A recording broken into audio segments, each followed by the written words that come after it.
哎，严总，快起开，快起开！不是干嘛呀？怎么了？你站边，别说话，来给我。哎，严总，去年在你们公司订的那个机器非常好用，我们公司今年业务扩张，再订1000台。哎，好的。哎，您喝水。哎，这是谁呀？哦，这是我的助理。啊，你去把那个章拿过来一下。好的。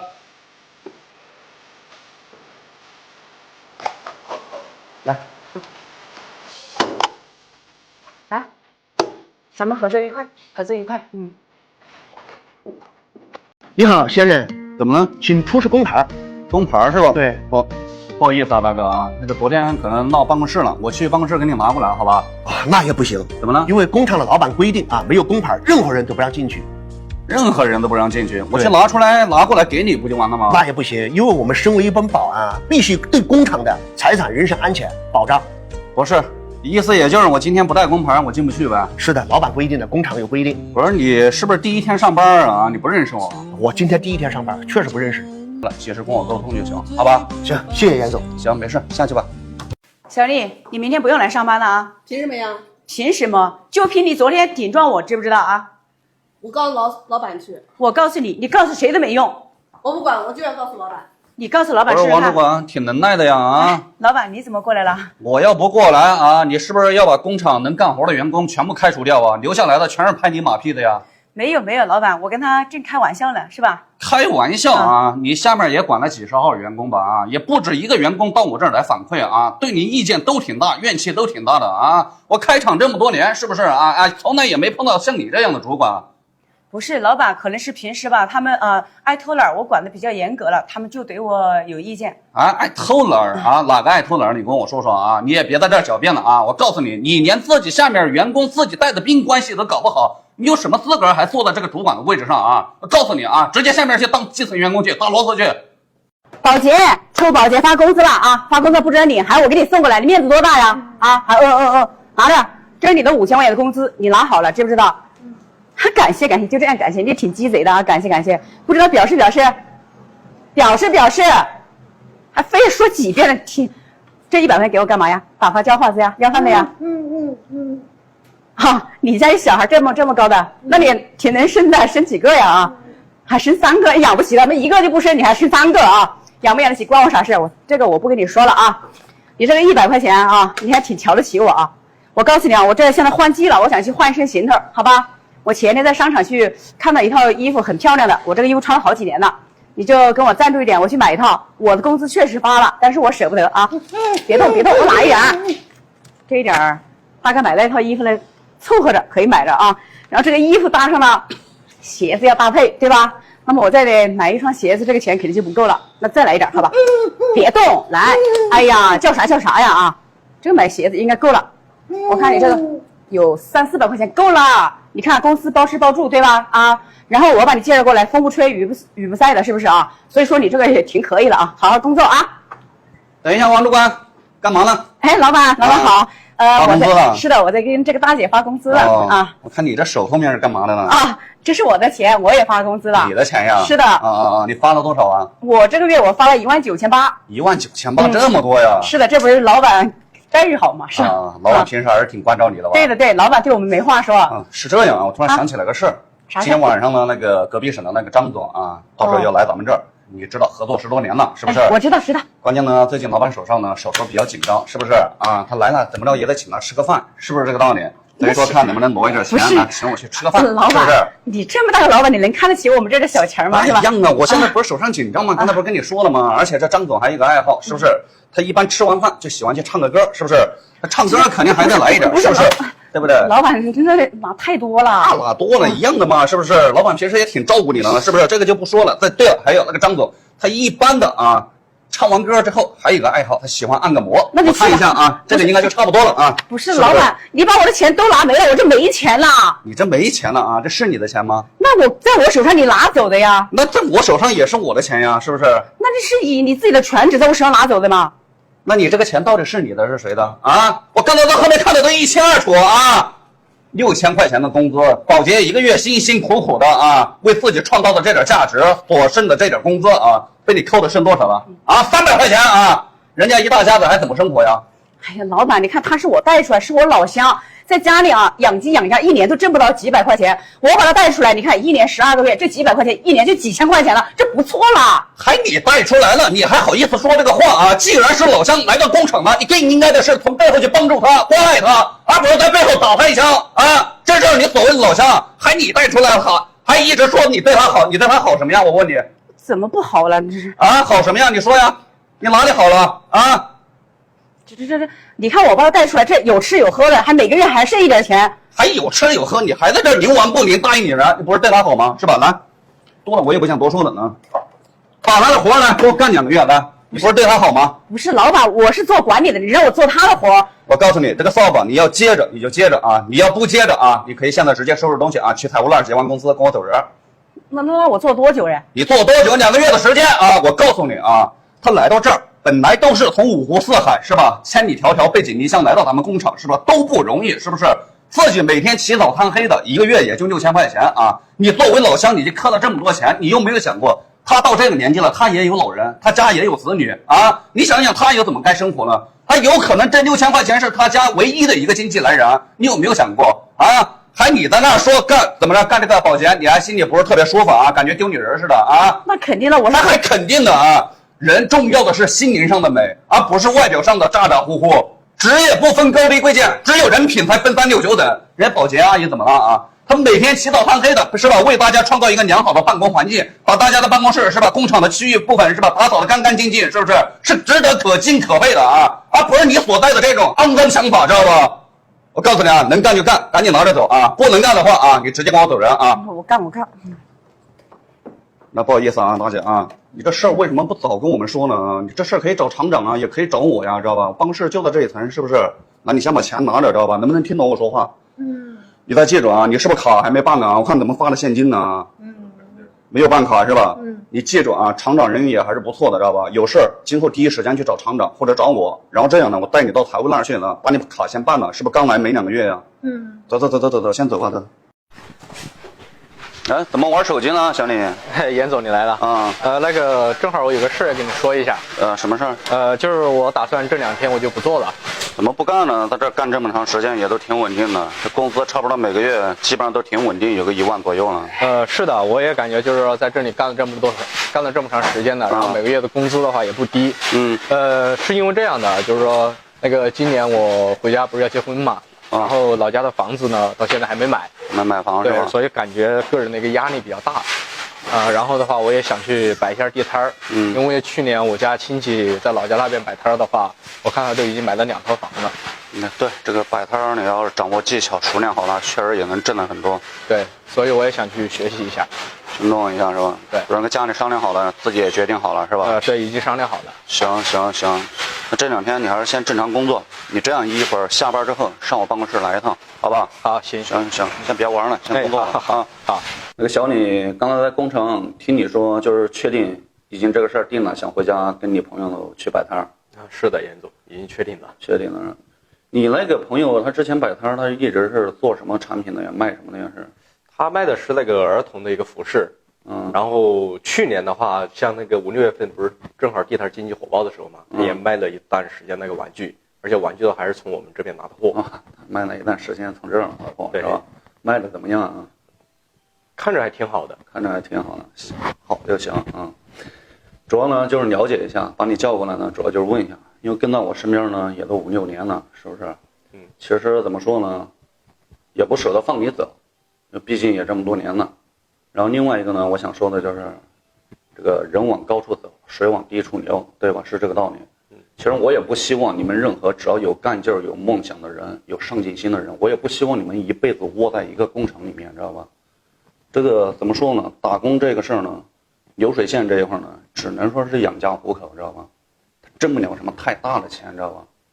所以说呢，有时候也不是说打工不好。有时候打工可能就是说长期的把人的一个思想呢，可能有时候给固化了，知道吧？就没有心情说去考虑到别的一些东西。如果说是吧，自己想去创业或者想去做什么事业，是这一个板块，知道吧？所以基于这个原因呢，所以今天特地就是把你叫过来了，主要就是跟你说一下这个事儿。因为这段时间呢，公司一直是在招收那个区域经销商、区域总经销商这个你知道吗？知道是吧？但是你可能不知道，你看这个区域经销商呢是有一个费用，是5999的一个费用，明白吧？然后呢是给到你们呢，他们签区域经销商的这些人呢，给到他们一个工厂的内部出厂底价，叫内部出厂的成本价格，明白吧？这是一大优势，这是最大的一个亮点。第二个呢是可以给到区域经销商的一件代发的政策，可以不用囤货，明白吧？所以减轻他们资金上很大的一个压力，可以让他们去进行小本创业、轻资产去运行这些事情。第三个呢，也是一个最主要的，就给到你们呢都是一个区域唯一性、区域保护，知道吧？综合这三点呢，就给工厂放到这个政策和福利和扶持是相当大的。所以基本上呢，来工厂这边签完这个做区域经销商的呢，基本上没有说一个没挣到钱的，只不过是挣多挣少而已，知道吧？所以把你今天叫过来呢，因为看你也跟到我身边6、7年了，所以就想问一下你自己的一个想法。我是怎么想的呢？因为我呢也比较喜欢小孩，所以说呢我对这个玩具呢我也比较喜爱，所以这么多年来呢，我也能把这个事业、把这个玩具做到这个程度来，是忠于我的一个喜好和喜爱，明白吧？所以干任何一件事情，不光光说是为了去挣钱，你得对它产生热爱、喜爱，你才能把一件事情做好，做到极致来。你说是这个道理吗？对。所以说我就问一下你，你在工厂这6、7年，就是说，在玩具工厂这一块，你现在对这个玩具的一个感想是什么样？就是说，我想问一下你这个问题。玩具这一块说实在话，就算去卖的话，肯定也是比较畅销，而且我们做了这么多年，对玩具各方面的一个性能，我还是比较了解的。对，是我时常一直说的一句话啊，玩具这个产品啊，它是永远不会过时的一个产业链，知道吧？对。所以说呢，基于这么一个点呢，在工厂之后呢，叫你来办公室呢，我就考虑到了跟你说这个事儿。因为来之前呢，我查了一下你的那个户籍所在地，知道吧？现在还没有被人签这个区域经销商，所以就考虑到呢，让你回家直接去做你当地的这个区域经销商。这个费用呢，跟了我这么多年，这个费用呢就不用你自己出了，好吧？然后把当地的名额呢就直接留给你，你好好在当地去拓展。再加上第4个啊，去了之后会给你进行一系列的培训，你当地的零售销售模式、批发销售模式、门店销售模式，以及当地的一些区域下一级的经销的销售模式，都会通通的给你讲解到、培训好，保证就是基本上怎么说呢？只要你人不懒的情况下，应该都是可以挣到钱的，知道吧？所以说就看你自己的一个是什么样的一个想法。听严总这么说，我还是比较感兴趣的，但就是今年加上回去要结婚，主要是还是手上资金这一块吧。我知道你昨天是说结婚来着，是吧？对，这个事儿是今年就已经要定，是现在回去要结还是怎么的？就是今年回去的话，就是要定日子嘛。定日子了是吧？对，定日子，等于已经订婚了。是这样是吧？缺多少？目前的话差个2万多左右吧。差个2万多是吧？对。你准确的跟我多久了？是？算下来应该有差不多7年了，接近7年了。是吧？对。这样啊。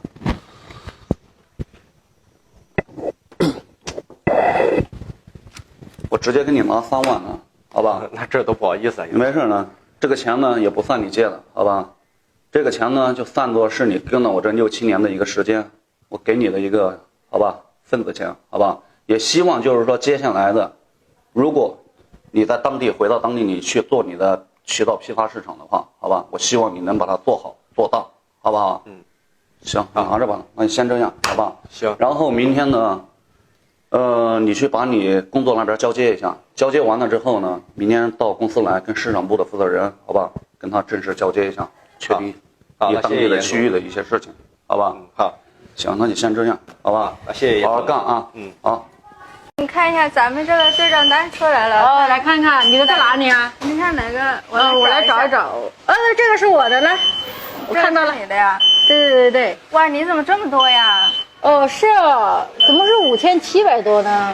我记得好像是2800多呀，是不是弄错了？你的也太多了。哎，我的是1290，你的5700多，天哪！你好厉害呀！这个不知道哎。哎，老板忙着呢。怎么了，小珍？是这样子的，我来找你，就是说个事情。说什么事情？怎么手上还拿那么多钱呢？这个是这样子的啊，不是前2天吧，我在那个公告栏上面看着，我的那个计件工资啊，给我多记了有2000多个，然后导致工资呢好像发了有多了4、5千吧。我当时想着这个可能是到时候发工资就不是这样子的，没想到昨天发工资还真的是说多发了5200块钱。是这样是吧？就是说我想了一晚上，都是在外面工作的，我也不知道是主管还是哪里出了错，多发了还是怎么回事。我心里想着做了一晚上的思想斗争，然后呢，这个不是我的，我也不能要弄得我一晚上我都睡不着呢。睡不着。所以说我今天一大早就赶紧过来，我说我把这个钱怎么样我都要拿过来给你的，这是5200块钱，你可以点一下。有人多记了2000多个件儿，对是吧？对。然后等于说导致了工资卡上多发了有5000多块钱。是的。然后我今天把它取出来了。首先呢，你这种精神啊是非常可取的啊，也感知到你这个人的一个善良，知道吧？然后呢，这个我现在具体也不清楚，不知道是主管给你记错了，还是把其他人记到你那边去了。你是从那个计件公告栏上看见的是吧？对。行，大概事儿我知道了，等于多发了5200是吧？你这样呢，鉴于你这种精神啊，在厂里这种员工呢，还是算是没白疼你们，白关照你们。这500块钱作为精神奖励，好吧？你把这个钱拿着，然后回头这个事儿我核对一下啊，好吧？你先把这个钱。老板，不是我的，我不要这个你。不是，这是奖励你这种拾金不昧的精神，相当于，好吧？你把这个钱拿着，马上呢也快中秋了，好吧？马上也快中秋了，公司呢准备的月饼呢已经准备好了，当然还没开始发。这2题月饼呢，本来每个员工就只有1题，给你呢单独多发1题，你把月饼拿回家呢，家里老人孩子，好吧，尝一尝。提前呢就过中秋，中秋快乐。然后这个事儿我回头我去核查一下就行，好吧？那这样子真是太谢谢老板了。没事，你能主动把钱返回来，是不是？证明你这个精神在这儿。你要不返回来，其实公司也不知道，是不是？证明你呢，公司也没有白疼你们，知道吧？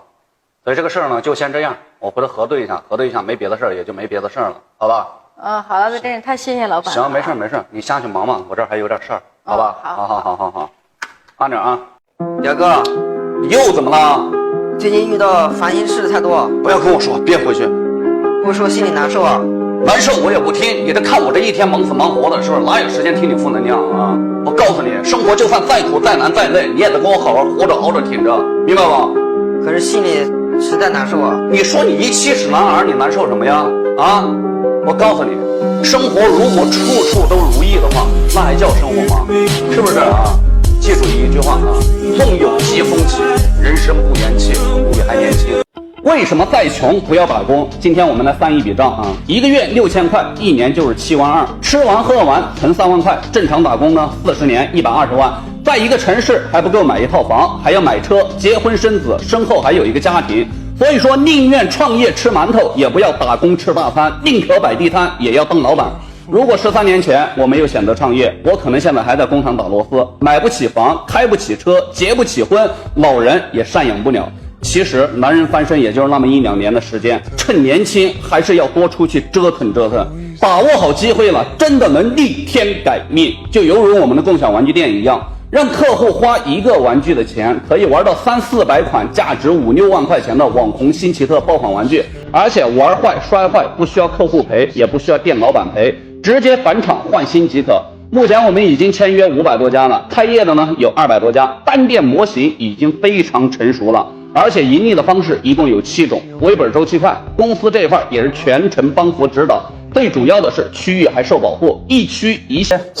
怎么在哭呢？老远就听见了，什么情况啊？老板，你来了啊！刚才我老公打电话，他把我数了一顿。数落你一顿，什么情况啊？又因为什么事儿？因为家的事呗。因为家里，来，先别哭了，来起来到办公室说吧，来，别哭了，来，大姐先坐了，先别哭了，我给你倒杯水啊。来，先喝点水呢，先别哭了啊，别哭了。不是，到底什么情况？你这儿？因为刚才不是我老公打电话吗？他说让我回家照顾孩子，孩子马上要上学嘛。他为什么要你回家呀？就是因为孩子上学啊？这因为家里还有一个老妈妈。等于说就是没人照顾。是的。他呢？他现在在干什么呀？是？他在工地干活。在工地干活是吧？你说你这个是吧，在工厂也都这么多年了是吧？你说是吧？来这儿这么多年，一直都差不多把你当亲大姐在带，知道吧？你这突然说回去，还真有点舍不得，知道吧？你孩子是马上要高考还是什么情况，还是怎么回事？他成绩一直往下降嘛，也就想回去照顾他嘛。回去照顾他是吧？就主要是这个方面原因。还有就是说自己想创业嘛，就手头有钱也不多，就是几万块钱，然后不是前段时间你不是出差嘛，我又关注了一下，那个什么共享玩具店呐，我看了也挺火的。你还有创业的想法是吧？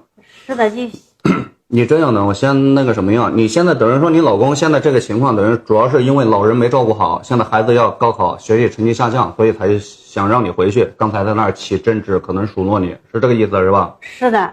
然后你内心也是有想创业的想法是吧？是。那你等于说我上次出去那个出差，你知道干什么去了吗？就是看了你们跑了那个搞别的开店子搞那个。帮扶知道都知道是吧？是的。你就看这个视频，也是想回去做这个是吧？那行，我简单跟你讲一下呢。你走了，我可以放你走。其实你走了，我确实还是有点舍不得。但是我首先要跟你说一下这个共享玩具店这个项目什么意思，知道吧？你要心里要搞明白吧？这个项目是什么意思呢？是玩具与共享的形式啊。家长可以拿到公园广场去玩，可以在店里玩，可以是吧？拿回家玩都可以，是吧？一年家长。你家孩子小时候的时候，一年买多少钱玩具？你现在有没有别这个小点的孩子？有。我的那个亲戚有个孩子买了一大堆玩具，然后都玩一段时间了，玩累了就想丢掉。喜新厌旧嘛，是吧？那合一年多少钱吧？大概一个孩子？那最少也花几千块吧。几千块是吧？那如果说我说让你花299块钱，在我店里办张卡，然后你可以免费玩一年。你乐意还是不乐意？而且还可以换着花样玩。我肯定乐意啊，哪有这么好的事啊，老板？这是这么，那肯定现在就是这么好的事儿。我们的店都已经开200-300家了，哪有这么好的事儿？这就是共享玩具店的一个核心，替家长省钱，替小孩提供了一个更好的、愉快的游乐场所，明白吧？就这么一个道理。然后呢，我跟你说一下如果做这个共享玩具店呢，是这样。现在你如果真的是回去想创业，我也愿意支持你。当然是这样，你自己看一下行不行啊？就比如说是那个，你回家你至少要找一个60平方以上的店面啊，在哪几个地方呢？小区比较密集的底商，或者说这个学校附近，或者幼儿园附近，或者挨着广场附近，这几个地段都是最好的，有小孩的人流，明白吧？你去找一个60平方以上的这个底商门脸，然后呢，房租你自己付，简单的装修为什么叫简单的装修呢？刮一下大白就行，把那个室内四面搞整洁就行了。这个你能不能做到？应该能拿得出来吧？这个。那我自己有门面，那可以做吗？你自己那更好了呀！你要自己有门面的话，就不需要花租金的钱呀，是吧？来，接下来我跟你说一下这个呢就是这一个板块。你要是就算去租你是在县城还是市区里面呀？我的县城。你县城的话，一年是吧？大概60多平方左右，可能也就是差不多房租2-3万的一个样子，年房租是吧？也就这样差不多了。因为我们现在已经开了这么多家店，有这个经验。你要是房租能谈到是吧？季度付或者半年付，可能就更少了。然后这是这一个板块，剩下的呢，听清楚，你店里配备所有的东西，我来帮你配备好。就是什么呢？门头我帮你制作好我给你放4万块钱的货进去，好吧？然后呢，我把那个货架也给你配备好。电脑、打印机、会员卡系统，好吧？然后呢，消毒柜然后背景字、前台桌，孩子玩的这个游玩桌，还有这一个消毒柜刚才讲到过了包括这个开业前的宣传单，我都帮你印好，全部给你搞好。然后呢，这些我给你配备到位，好吧？你就负责好好去经营就行。你觉得这个事儿，你有没有信心干？现在？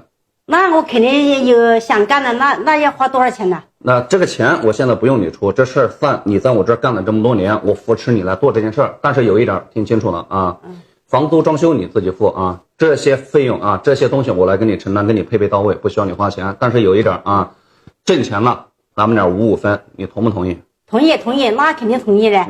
肯定同意是吧？我这么做呢，也是为你在着想，就是怎么说呢？你这样一来，你又能回到老家，是不是？既能照顾好老人，也能照顾好小孩，是吧？你能相互照应一下，对不对？老公可能也不会再去挤兑你或者怎么着的，是不是？说你没照顾好家庭，是不是这个道理？是的，是的。更加就是怎么说呢？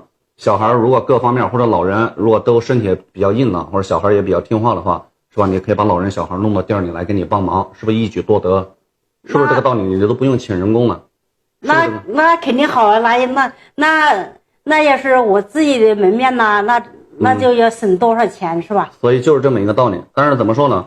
不挣钱，如果说不挣钱的情况下啊，我不会去跟你提这些事儿啊，你也不用担心，你也不用有什么负担啊，好吧？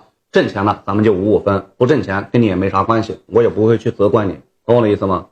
我懂了。那玩坏了的那个玩具了怎么办呢？玩坏了的玩具不用客户赔，也不用你赔，公司来兜底，免费换新，玩坏不用赔，只要别跟我玩丢了就行。你觉得怎么样？能不能干？能干，可以，可以干是吧？那客户肯定就一听，肯定就马上办卡来要在这玩了，是不是这个道理？那肯定啊，那么好，玩坏了又不让他赔，是不是？是的。所以这是我们的，也是我们的一个核心竞争力啊。然后这是关于这一个板块啊。那你看一下这个事儿，如果你决定好了，那咱们就按照这么执行，行不行？行，可以。可以是吧？那我就有个事儿，我要跟你嘱咐一下。这个呢，创业呢不比打工上班啊，就是说什么意思呢？你如果说今天干事儿，今天就想有结果，那么你只能去做临时工，懂我的意思吧？如果你这个月干完事儿，你这个月就想拿到结果，那你只能去工厂上班，明白吧？明白。创业呢，有可能是你前面1个月、2个月可能都不怎么挣钱，在前期在做铺垫，但是可能第3个月、第4个月能去挣到你比你以往可能1年、2年打工3年的钱都不止，懂我的意思吗？那我肯定懂啊。然后我孩子也照顾了，然后老人也照顾了，钱也挣了，就是那3个月几个5，就半年也可以。所以这个事儿呢，就是说白了就是贵在坚持。但是我们这个模式就是怎么说呢？就是说我是给你打个比喻，给你提一下这个醒，干任何事儿要有这个坚持，知道吧？不能半途而废。就是说看好了，我决心好了，我就把心思全部放在上面来干这件事儿。做事儿不能东一榔头西一杵头，知道吧？是吧？那什么事儿都干不好，3心2意，懂我的意思吧？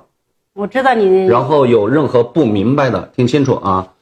你在公司这边待了这么多年啊，都有专人对接，包括你回去选址要不懂的也有专人对接啊。要实在不会的话，我在这边派个专业的选址老师到你那边去啊，去帮你选址，包括开业前的准备、产品的营销方案，以及这一个货物设计摆放，这些都有专业老师到店里去帮扶你去做这些事儿，好吧？再包括开业后可能1-2个月啊，如果在我的行程之内，我9月1号马上要去进行第3次全国共享玩具店的帮扶指导。如果途中有你这个地方啊，我可能也会把你归纳在内，到时候我去也看看你们经营的一个情况，我也会现场去给你做指导。有好的营销方案，我会及时给到你；有问题，我也会及时帮你指出，帮你解决，懂我的意思吗？我懂。要有公司这么大一个强大的后盾，在跟你做支持，有没有信心？有。那就没别的说了，好吧？没有。啊，要不要签合同呢？合同肯定是要签，但是这个钱呢，听清楚啊，就前期不用你那个付，就是店里面的东西。你如果有门脸呢，你就自己弄啊，那就不用花什么钱了。你要没门脸，反正你就自己就承担门脸和简单装修一下的钱就行了，好吧？好。别的话呢，我就没别的话。然后这2天呢，你把手上的工作交接一下，在这儿呢多待个2-3天，然后我安排专人，就是跟你对接一下这个共享玩具店的一些事情，也都比较简单，没有那么麻烦，好吧？你就好好先跟着学一下，回去就直接找店面，好吧？好。行，那就先这样，心里就不要再想那些不愉快的事儿，好吧？好。行，晚上你回去跟你老公说一下这个事儿，好吧？行，那就先这样，你下去忙吧，好吧？好。站住，站好！我说干嘛呀？迟到了？我迟到怎么了啊？我早上送样品给错过了，早就来了。早就来了，你看现在几点钟了？8点05分，迟到了5分钟，1分钟100块钱，赶紧把罚款交了。我迟到5分钟还交罚款啊？这啥时候的规矩啊？我怎么不知道？你不知道，现在知道了吧？啊？怎么了？赶紧交罚款就行了。不是你是谁呀？我凭什么交这个罚款啊？我是这个地方新来的管理，我跟你说，你要是不把这个罚款给交了，我跟你说你别想进去了。你还新来的管理交这个罚款，等于这规矩是你立的呗？是的，别墨迹了，赶紧把钱交了。你等于说我今天不交这个罚款，我进不去呗？是这个意思吧？那肯定啊。那行，你给我开个条吧，我上财务那儿交去。在财务那个地方交，你要交1000，在我这个地方你交500就够了。那等于说你还在替我省钱呢？照你这意思？那肯定的。那这个钱是进你口袋还是财务那口袋？啊，你别管那么多废话，你赶紧交不交？行，我现在着急有事儿啊，一会儿再找你算账啊。快点的，500是吧？我钱多的是，来，这是1000块钱呢，拿着呢。挺会来事的，下次迟到直接进去就行了。下次迟到直接进去就行了啊。不然我钱给你了，我问你个事儿啊，你是谁带来的啊？我说车怕吓到你了，知道吗？来，好久没人吓我了，来吓我来。知道这个厂里面的厂长吗？王斌啊？对呀，那是我表哥啊。你等于说你就是王琦呗？对呀，你还知道挺多的人谁呀？我知道挺多的，我是谁啊？我不用知道我是谁啊，我现在问你啊，你干这个事儿，你表哥知不知道？不知道啊？等于说你表哥还不知道这事儿啊？啊，对呀，你知不知道我是谁啊？不知道，不知道我是谁？你在不在公司群里面？那肯定在呀。把手机拿出来，来好好看看来。行，那我就拿出来看一下，看你到底是何方神圣。来看一下公司群里面头像第一个人是谁呢？你是严总，对不起啊！现在知道我是严总，对不起了啊！谁让你这么干的啊？来，你胆也太大了啊！钱收着干嘛呀？你拿着呀，来啊！不敢拿了啊！前面罚了多少个人啊？5个人的，前面还罚了5个人啊！第3天上班，但是不是前2天也还罚人了啊？是的。我告诉你，我开厂这么多年，从来迟到没有罚过员工的款啊！另外一个，我开厂这么多年，从来不敢让我的员工受任何一点委屈啊！你在那迟到1分钟罚100，迟到5分钟罚500，那迟到半个小时呢？那我得罚3000啊！迟到1个小时，6000块钱都被你给扣了啊！我员工1个月才挣多少钱？1个月才挣个18000的啊！迟到个2次，全部1个月工资都被你扣完了啊！你很嚣张啊！我告诉你啊！听我说啊，就你这种人品和素质，你也不具备在我工厂啊，好吧？我问你，你老家哪的？湖南的。湖南的，来把这个钱拿着，这1000块钱我赏你的啊！你回家啊，坐火车坐飞机，这个钱应该都够了啊！赶紧给我离开我工厂，你这顿大活我工厂养不起，赶紧给我走！